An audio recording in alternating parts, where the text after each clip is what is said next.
बचने चाहिए, इतने ही बचने चाहिए। हर तेरे सामने भेजे, क्यों नहीं बचे पैसे? गाँव में हमें आख्या है मखना ना पल्ला हो यार हो मतलब किधर भाई सारे पास परेशानी है वाली क्यों परेशानी है यार? वेना तो मान पाए अल्लाह खैर करे जी। बाकी ये टाइम पैसे का इंतजाम नहीं था। भतरीजे ऑर्डर को मैं भेजना दिया मान किधर आज गपशप लावना है बेटा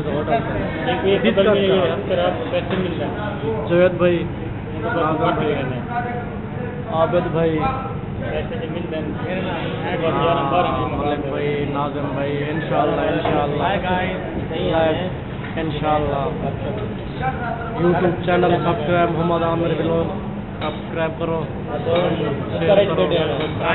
लाइक कमेंट करो। मोहम्मद इधर भाई भतीजा परेशान है।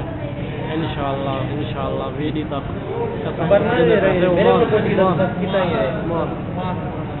फूड में क्यों मारा? हाँ ओमान जहाँ तो इलावा मेरा एतवार पर इलावा को भी है मेरा खर्चा है। टेस्ट कार्ड के लिए हाँ पुराना का खाते थे आज पीती है पे कुछ जवेद भी परेशान है लगता है इतना खिजर कहेंगे खिजर तो मरने खुशी चढ़ी बैठी है को। ओके दुआओं में याद रखना इंशाल्लाह।